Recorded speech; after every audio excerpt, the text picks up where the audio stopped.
La Gran Guerra y la formación del siglo XX. 1914-1918.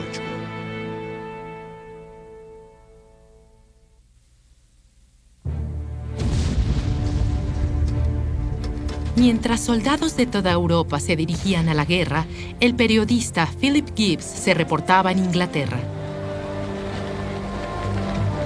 En esos primeros días de la guerra, vi muchas escenas de despedida. Cientos de mujeres decían adiós con sus pañuelos.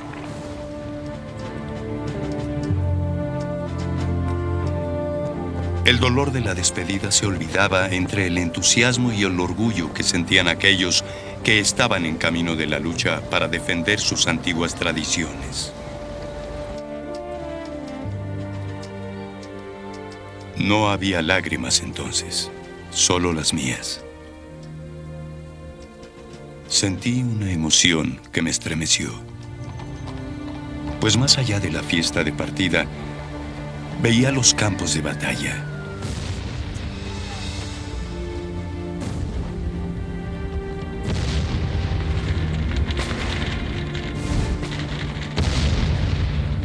Conocía el hedor de la sangre, pues yo había estado en la ruina y la miseria de la guerra antes. Y había visto las caravanas de heridos por los destruidos caminos. Con hombres que habían sido fuertes, ahora deformados por el dolor. Las estrategias, episodio 2.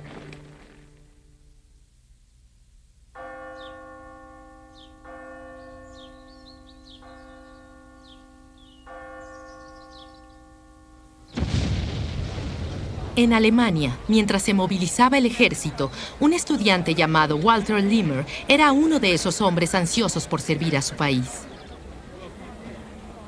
3 de agosto de 1914. Por fin he recibido órdenes. Querida madre, por favor, trata de tener siempre en la mente lo que yo he comprendido.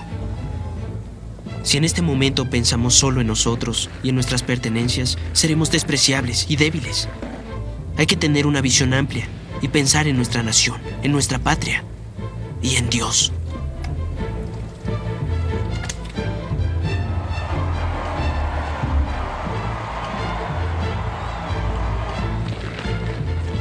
En toda Europa, los soldados se movilizaban hacia la guerra, se despedían de sus familias y se marchaban al frente. Nuestra marcha a la estación fue una experiencia arrebatadora. Parecía que vivíamos en un momento lo que se vivía en meses y años. Este momento pocas veces sucede en la vida de una nación.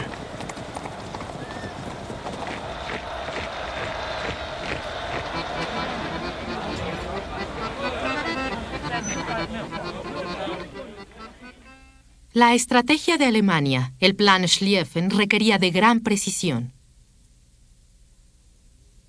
En el oriente, la armada rusa sería detenida en la bahía.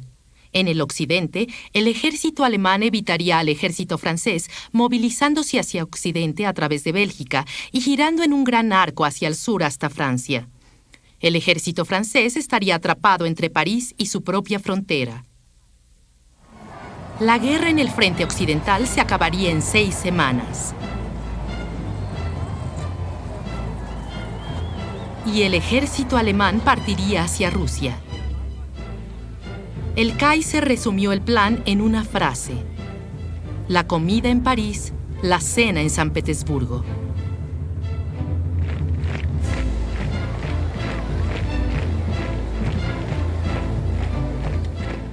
Queridos amigos, estén orgullosos de vivir en este tiempo y en esta nación.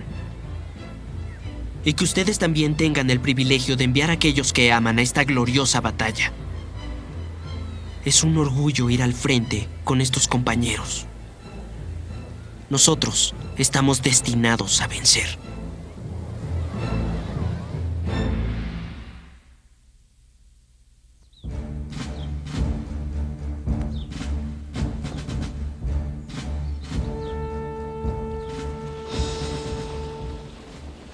En la mañana del 4 de agosto de 1914, la caballería alemana cruzó la frontera de Bélgica. Esperándolos estaba el pequeño y poco equipado ejército belga.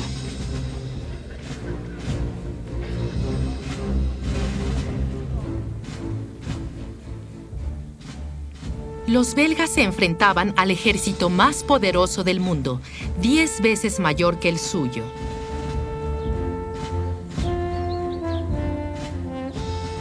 La esperanza de Bélgica estaba en los fuertes que protegían la ciudad amurallada de Liege.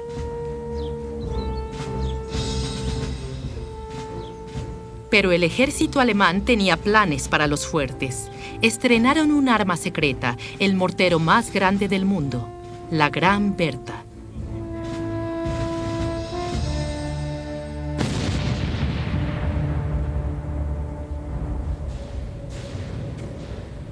Los fuertes de concreto y acero, que una vez fueron impenetrables, eran destrozados por las balas de 1 tonelada de la Gran Bertha.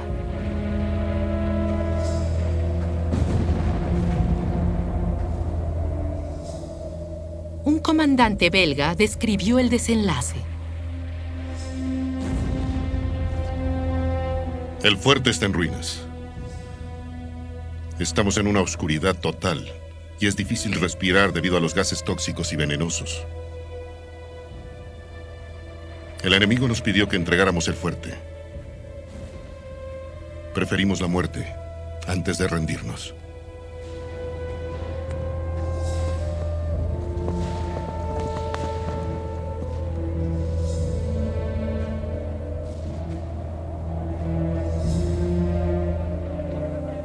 El ejército alemán inundó las planicies belgas. No esperaban más resistencia, pero para su sorpresa, francotiradores belgas empezaron a disparar.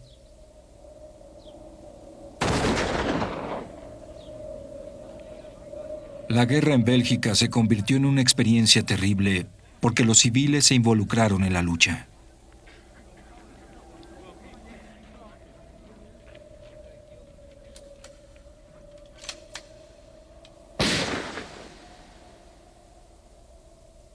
El soldado alemán Fritz Nagel vio el temor de aquellos que lo rodeaban.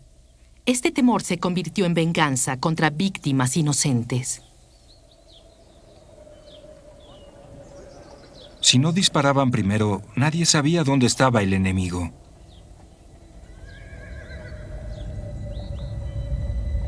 Cada vez que tenían una oportunidad, derribaban a un soldado alemán.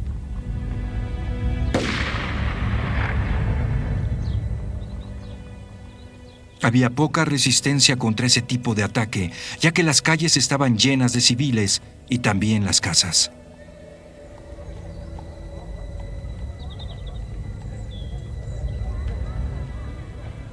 Era una situación extremadamente tensa y realizaban salvajes matanzas a la mínima provocación.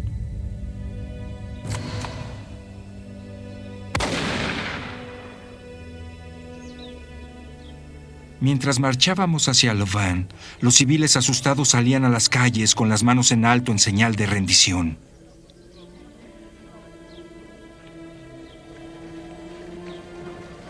Los hombres, mujeres y niños asustados eran una visión terrible.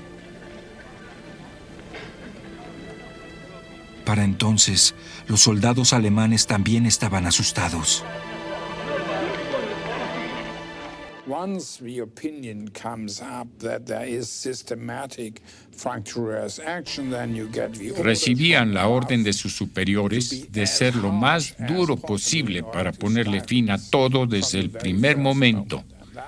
Y eso provocó entonces una ola de acciones violentas y atrocidades contra la población civil.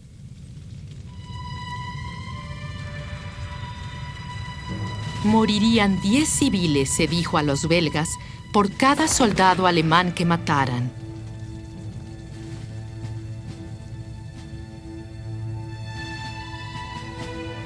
Cientos de hombres, mujeres y niños fueron alineados y fusilados. Las noticias de las atrocidades se difundieron rápidamente. Mientras más historias había, las versiones eran más repugnantes. Muchas se dieron por hecho. Las imágenes de monstruos alemanes empezaron a aparecer y fueron publicadas en los periódicos. Corresponsales ingleses en Bélgica han visto niños asesinados con los pies quemados. Esto lo hicieron las tropas alemanas, hombres con hijos propios en casa o con hermanos de la misma edad que los inocentes a los que torturan antes de matar. Las cosas que les hacen a las mujeres y niñas belgas son tan impresionantes que los detalles no se pueden publicar. Muchas historias que rápidamente se dieron a conocer por la prensa fueron la base de la primera campaña, tal vez la primera campaña publicitaria importante de la historia, y les dio a los aliados un arma muy poderosa, porque lo que sugería era que los alemanes cometían atrocidades no por ser soldados, ni porque estaban ocupando Bélgica, sino porque eran alemanes. Había algo genético en su maldad y surgió un prototipo del guerrero alemán.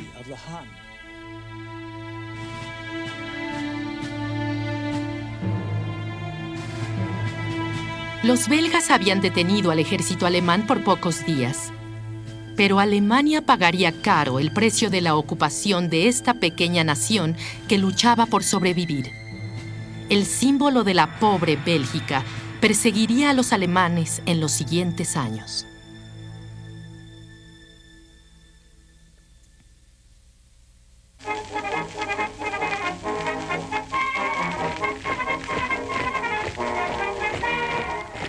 De todas las grandes potencias de Europa, solo Inglaterra dependía de un ejército de voluntarios. El secretario de guerra, Lord Kitchener, creía que el pequeño ejército inglés no sería suficiente. Se suponía que la guerra se prolongaría por lo menos 3 años. El ejército inglés necesitaría millones de reclutas. Desde las plazas hasta las iglesias, los hombres eran convencidos para que tomaran las armas por su país.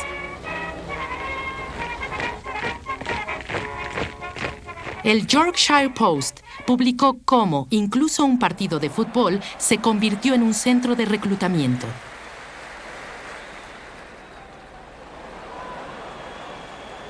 Hubo mucha actividad en el campo del club de fútbol esta tarde al final del juego. El comandante se dirigió a la multitud de cerca de 4,000 espectadores. Se avivó el espíritu entre el público con gritos de júbilo. Subían las gradas hombres jóvenes y fuertes para recibir un listón en el brazo con los colores nacionales y para obtener junto con sus compañeros la eterna gloria en el campo de batalla.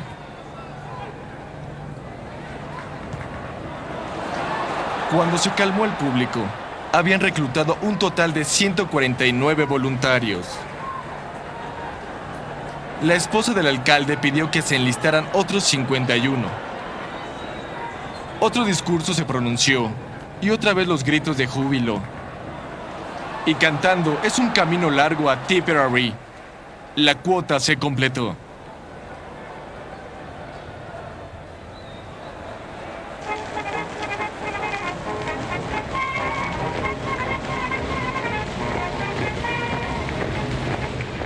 Del campo de fútbol, los reclutas marcharon a la alcaldía para enlistarse.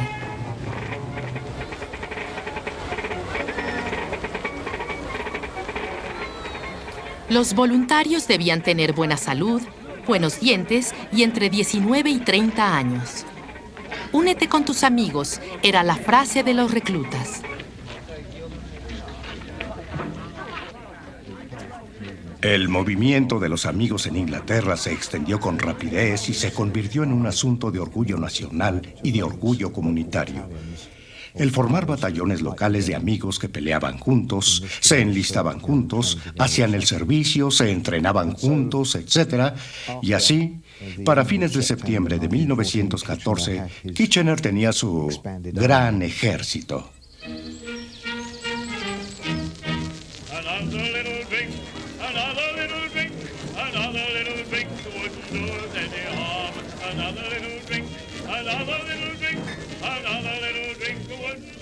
Bueno, dije, me he enlistado, no puedo hacer nada más. Bueno, dijo ella, escoge entre mí y tus amigos. Le dije, bueno, pues serán mis amigos.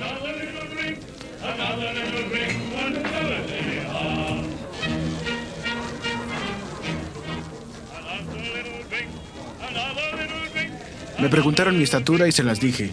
Murmuraron y se rieron de mí. Mido 1,65 m y llené mis botas de papel. Bueno, dije, todos mis amigos se están enlistando, 6 en total, todos futbolistas. Ellos dijeron, oh, vamos, déjenlo enlistarse. Entonces fui uno de los más bajos.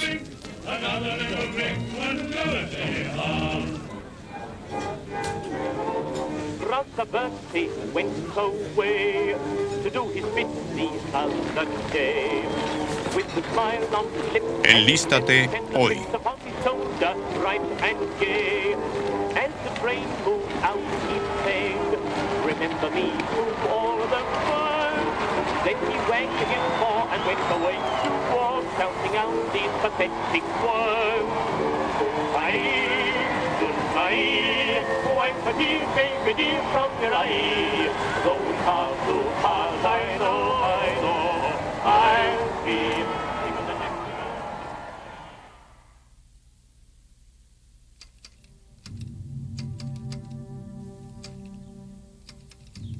El trueno se conoció como la señal de la guerra, y en pocos días, París cambió. Lo hizo como por arte de magia.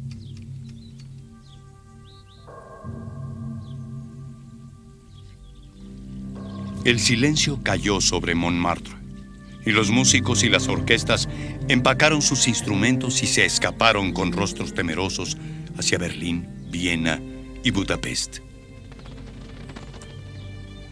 El Sena estaba muy callado bajo sus puentes.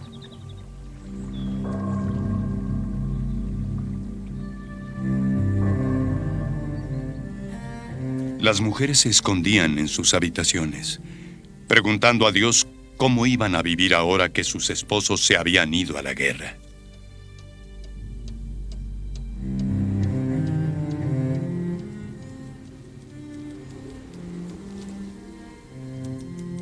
El periodista Philip Gibbs estaba en Francia cuando estalló la guerra. No podía viajar con el ejército, por lo que reportaba desde París. No hubo demostraciones de entusiasmo febril. No hubo demostraciones de sed de sangre contra Alemania, ni en París ni en ningún pueblo de Francia. El reclutamiento se hizo sin gritos, aclamaciones ni oraciones.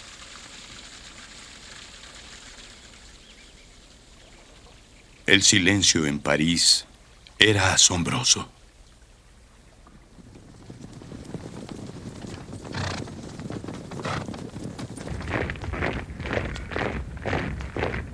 No era la primera vez que Francia peleaba contra Alemania. En 1871, una Alemania vencedora se había apoderado de dos de las provincias más ricas, Alsacia y Lorena, como botín de guerra. Ahora, una nueva generación era llamada para defender el honor de Francia. El río continúa fluyendo hacia la muerte. Los soldados pasan cantando y gritando, ¡a Berlín! Otros pasan en silencio, con mirada de odio y determinación. En esta escena desolada, el sol brilla glorioso con indiferencia ante los problemas de la tierra.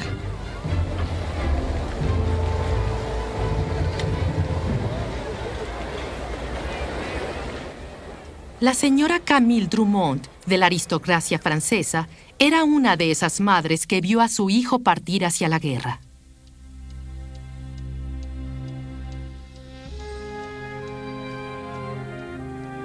Ahora que cae la noche en silencio, estoy pensando en ti más que nunca, hijo querido. ¿En dónde estás? ¿Qué estás haciendo? Esta mañana fui a la sala de estar y mi mirada cayó sobre tu violín. Eché a llorar y salí de la habitación.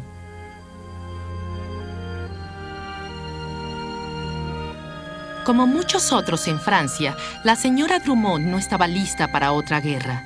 El comandante francés pensaba diferente. Joseph-Jacques César Joffre era especialista en la ofensiva. La rapidez y el valor eran la clave, y la artillería pesada era un impedimento. La bayoneta, como les dijo a sus soldados, era el arma suprema de la victoria. La infantería, con sus bayonetas, sus rifles con bayonetas, tienen el propósito de aterrar al enemigo cuando ve el frío acero. Se cree que un ejército se verá muy feroz y actuará de manera tan agresiva que el enemigo temblará de miedo ante el valor y la impetuosidad del oponente.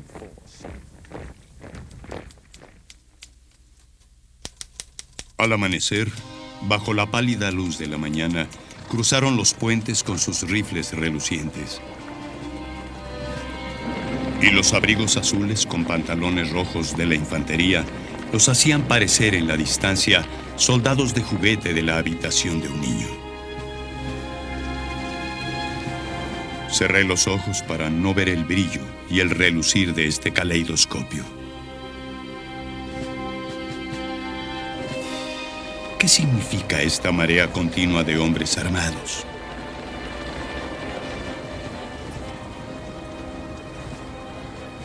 ¿Qué sería de ellos en un día o dos, cuando otra marea de hombres se lanzara en su contra?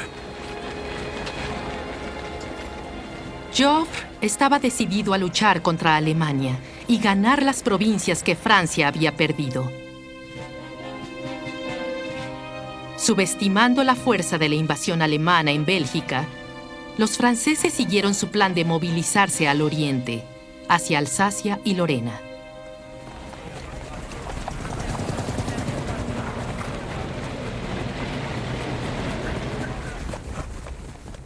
Uno de estos soldados franceses era Paul Lintier, que estaba por entrar a la batalla por primera vez.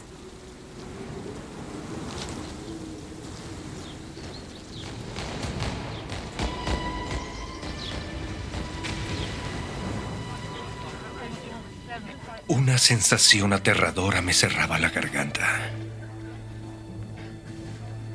Había llegado la hora de sacrificar mi vida.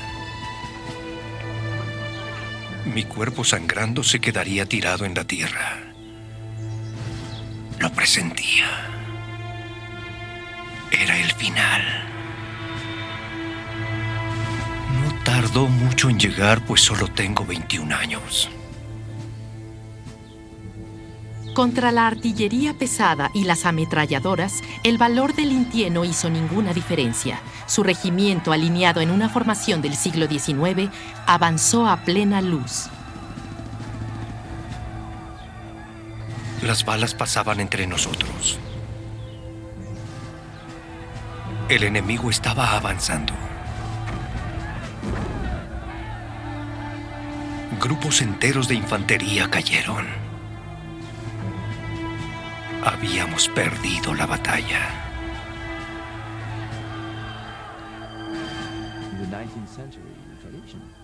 En el siglo XIX, la tradición del ejército era sacrificio por la nación. A principios del siglo XX persistía esta idea. Los colores brillantes, en especial el rojo del pantalón y también el de la gorra, eran símbolo de esto, de esta ética heroica de la guerra. Era sin duda un símbolo de cobardía. el enfrentar al enemigo en colores verdes que no podían ser vistos por este. La pelea tenía que ser abierta.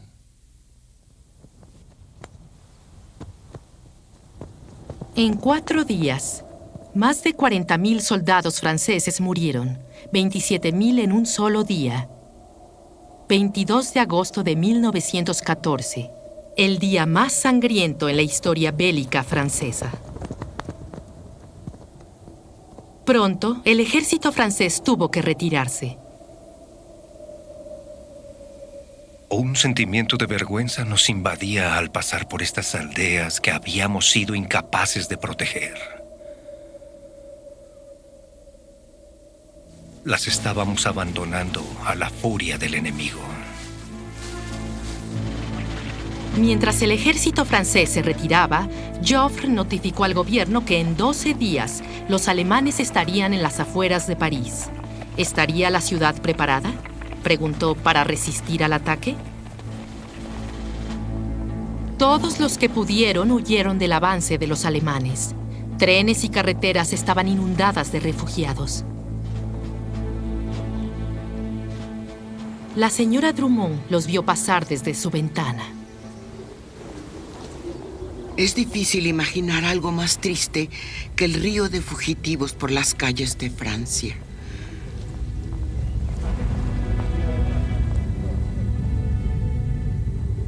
Los veíamos pasar junto a nuestras casas.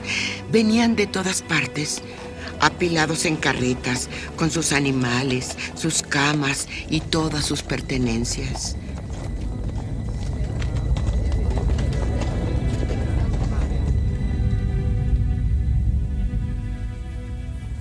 Pasaban por París con sus caballos ya exhaustos, buscando refugio en un lugar amigable. Pero no sabían a dónde dirigirse.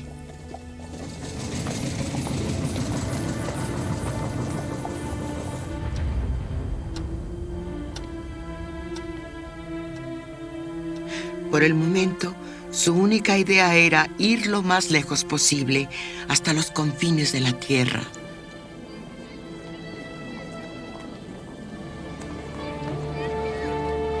Cuando el ejército alemán se acercaba a París, Camille Drummond decidió partir. Escapó en tren a la costa francesa.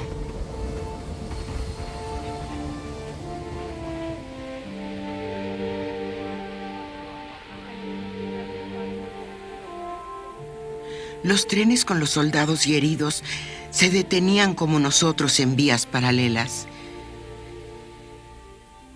Toda la confusión llevaba hasta los hogares el pánico, el terror de los rebaños de seres humanos que para escapar del enemigo se dirigían hacia lo desconocido.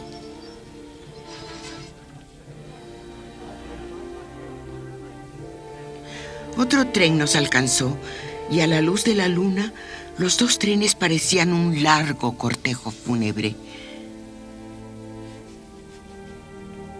Yo lloraba con las manos en el rostro. De pronto, la canción más exquisita se escuchó en medio de la tragedia. La voz venía del otro tren. Era la voz de un hombre que cantaba la serenata de la condenación de Fausto.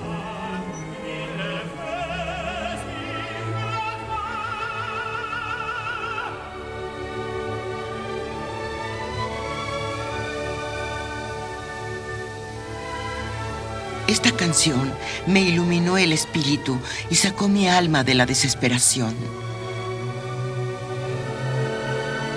Bajo la luz de la luna, en medio de toda esta miseria humana, era sublime.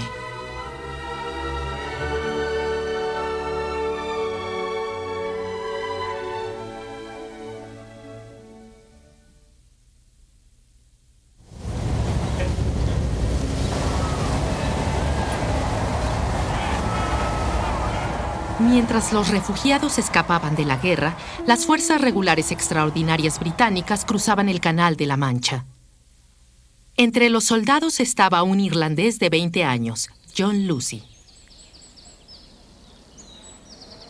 Mucho antes de la guerra, él y su hermano se habían enlistado para escapar del aburrimiento de vivir en una granja irlandesa.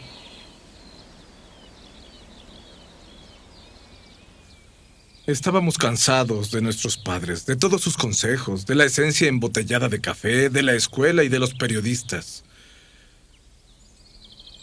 El ganado, las gallinas, los huevos, el tocino y la plática de política nos asqueaba. Queríamos huir. Además de todo, teníamos gran vitalidad y un espíritu aventurero y queríamos emprender el vuelo.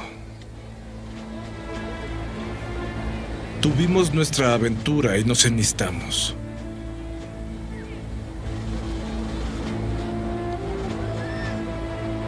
Al principio no podíamos entender lo que sucedía en el continente.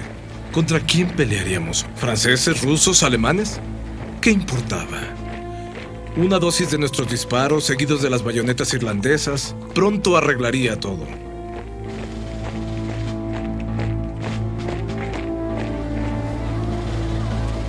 El 22 de agosto, John Lucy y su tropa llegaron al pueblo belga de Mons.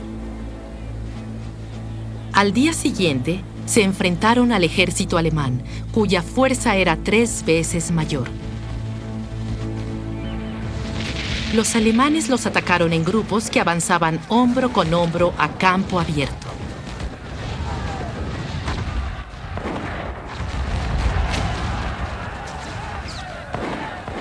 Nuestro ataque era aterrador, incluso para nosotros, y el peor tirador no podía fallar. Después de la primera impresión de ver a los hombres caer al suelo cuando les disparábamos, tuvimos una sensación de poder y de placer.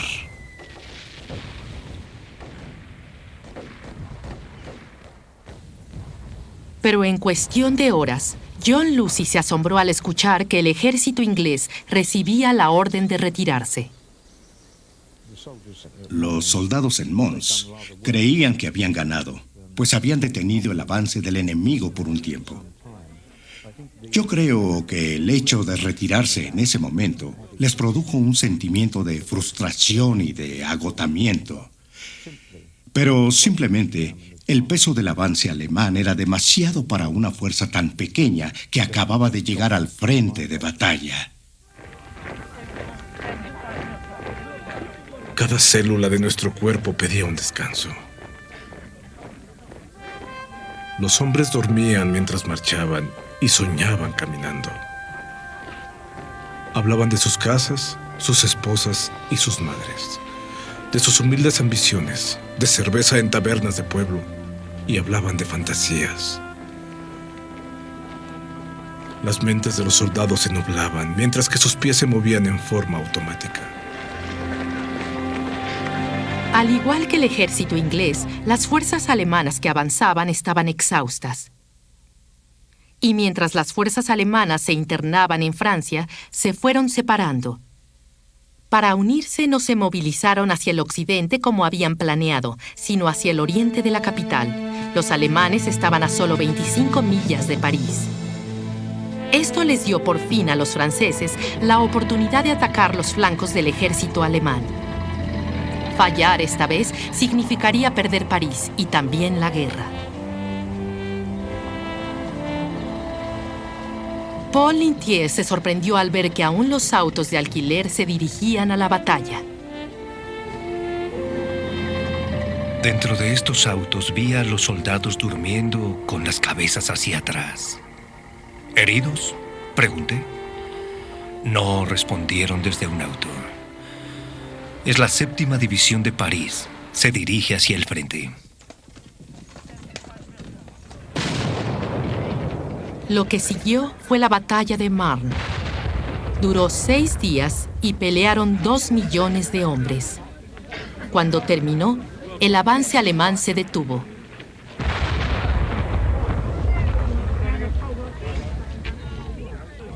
París se había salvado. El plan Schlieffen se derrumbó. Una guerra diferente comenzó. Enfrentándose a armas modernas, los soldados abandonaron las tácticas militares del siglo XIX de guerra abierta y empezaron a excavar la tierra. Las trincheras se extendieron por kilómetros y kilómetros. Estrategia. Fue la primera vez que los ingleses se enfrentaron a la realidad de la guerra de trincheras y estaban realmente sorprendidos por no haber podido rechazar a los alemanes y no haber podido avanzar. Esto era para ellos todo un nuevo fenómeno.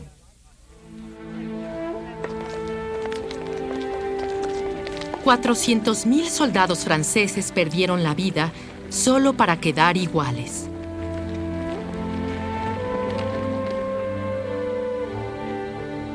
Las pérdidas alemanas eran igual de aterradoras. El pequeño ejército inglés había sido eliminado. John Lucy había sobrevivido, pero su hermano no. Soñaba con él en las noches. Una vez vino a visitarme y con una mano en cada uno de mis hombros me dijo que él estaba bien. Me sentí aliviado después de este extraño sueño. Estaba muy perturbado como para apreciar mi gran suerte. Mis ojos débiles observaban y se posaban en los cadáveres medio ocultos de hombres jóvenes. Con orgullo y con dolor los miré. Tanto a unos como a otros. Los antiguos enemigos se habían unido en la muerte en suelo extranjero. Mis compañeros muertos.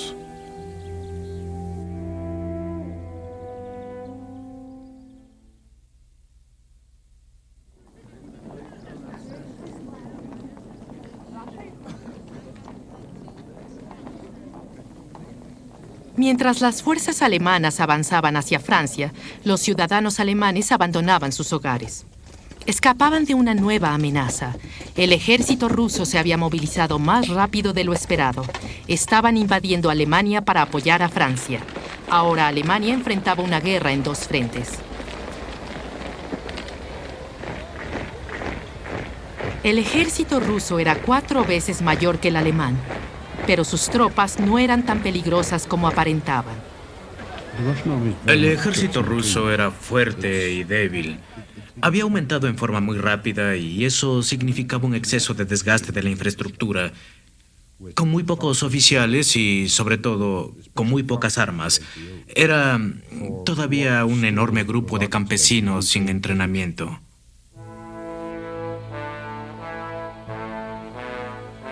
El valor no era suficiente para sobrellevar estos problemas. Los cartuchos estaban limitados. Algunos soldados salían a la batalla sin llevar un rifle.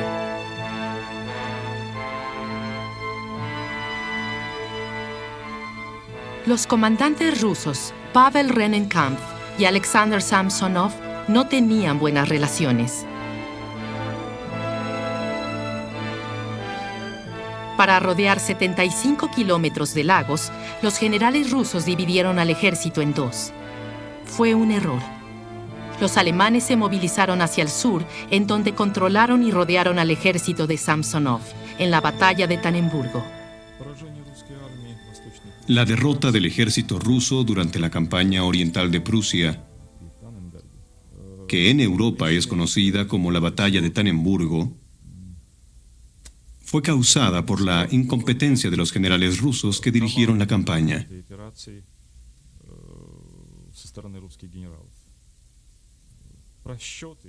Cometieron graves errores que fueron aprovechados por los comandantes alemanes Hindenburg y Ludendorff.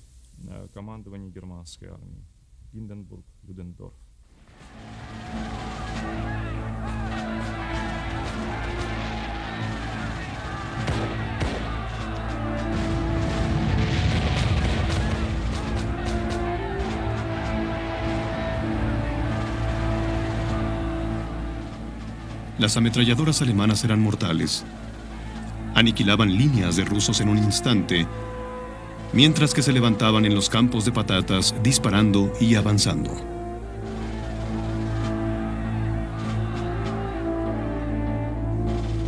El coronel Alfred Knox era un oficial británico enviado a observar el avance ruso.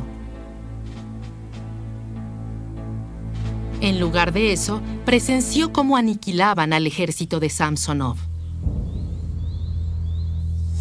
Samsonov dijo varias veces que la deshonra de esa derrota era más de lo que podía soportar. El emperador confiaba en mí. ¿Cómo enfrentarlo después de esta desgracia? Se retiró y sus compañeros escucharon un disparo. Buscaron su cuerpo, pero no apareció. Todos estaban convencidos de que se había suicidado. La batalla de Tannenburgo fue el triunfo más importante de los alemanes. 100.000 soldados rusos fueron tomados prisioneros. 30.000 murieron.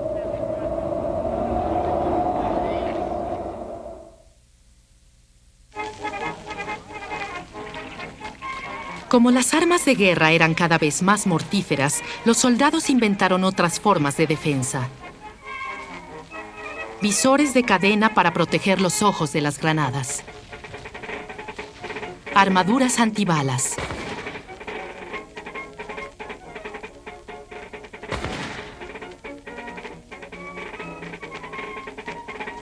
Cajones personales para avanzar por la tierra de nadie.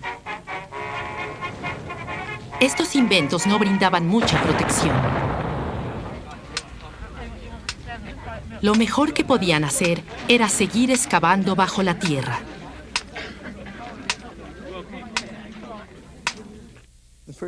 Lo primero era que olía muy mal. Olía muy mal porque había letrinas abiertas en todas partes. No siempre eran usadas por las tropas. Había cuerpos descompuestos alrededor. Tanto los alemanes como los ingleses eran molestados por las ratas. Las ratas se comían los cuerpos y se acurrucaban con los soldados en la noche. La observación del cielo era uno de los únicos pasatiempos. Nunca se veía el enemigo. Lo único que se veía era el cielo allá arriba.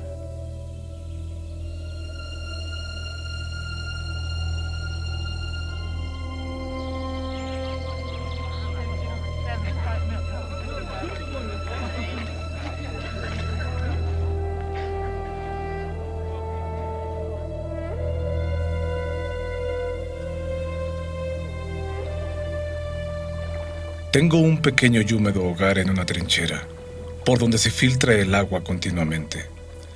Hay una vaca muerta aquí cerca, con las patas hacia el cielo, y desprende un olor terrible. Abajo, en lugar de piso, hay una capa de lodo y un poco de pasto. Pero las balas no cesan. No hay lugar en el mundo como mi pequeño hogar húmedo en la trinchera. Solo para permanecer vivos, los soldados de ambos lados encontraron la forma de limitar las muertes.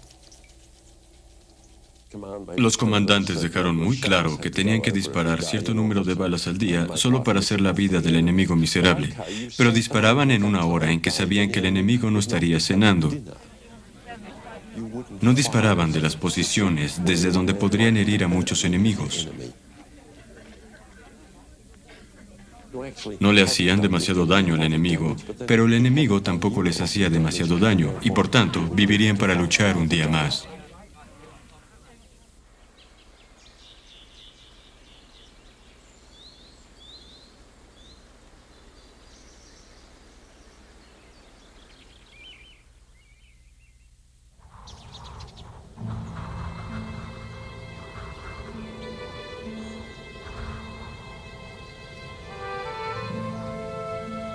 En la Navidad de 1914, las temperaturas en el frente occidental estaban por debajo de 0 grados. En algunos lugares comenzó a nevar, obscureciendo la luz de la luna. Entonces, a lo largo de las filas alemanas, aparecieron algunas luces. Los ingleses se prepararon para un ataque. Pero en lugar de disparos, el sonido de canto se escuchó en la tierra de nadie.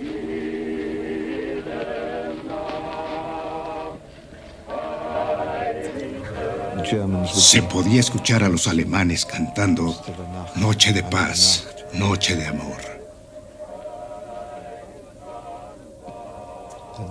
Y los ingleses les contestaban con villancicos navideños. En algunos lugares se llevó comida a las trincheras del enemigo. En una o dos ocasiones los alemanes decoraron árboles navideños y había como una curiosidad mutua. Algunos de los soldados se aplaudían unos a otros.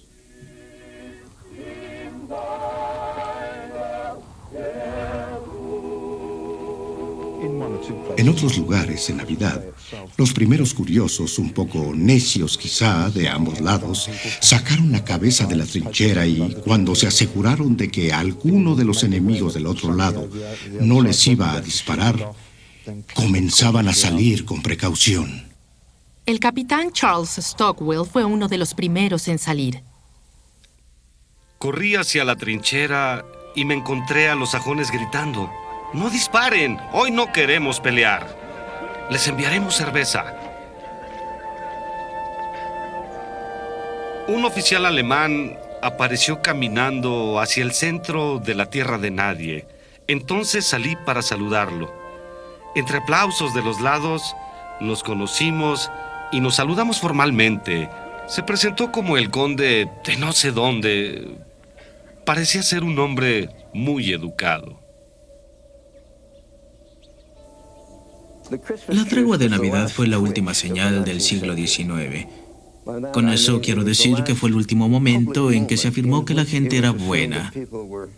Fue la última muestra de que la raza humana se estaba mejorando mientras más tiempo pasaba. El 26 de diciembre, a las 8:30, disparé 3 veces al aire y saqué una bandera que decía Feliz Navidad. Los alemanes sacaron una bandera que decía Gracias. Y apareció el general alemán en el campo. Los dos hicimos una reverencia y nos saludamos. Disparó 2 tiros al aire y la guerra comenzó otra vez.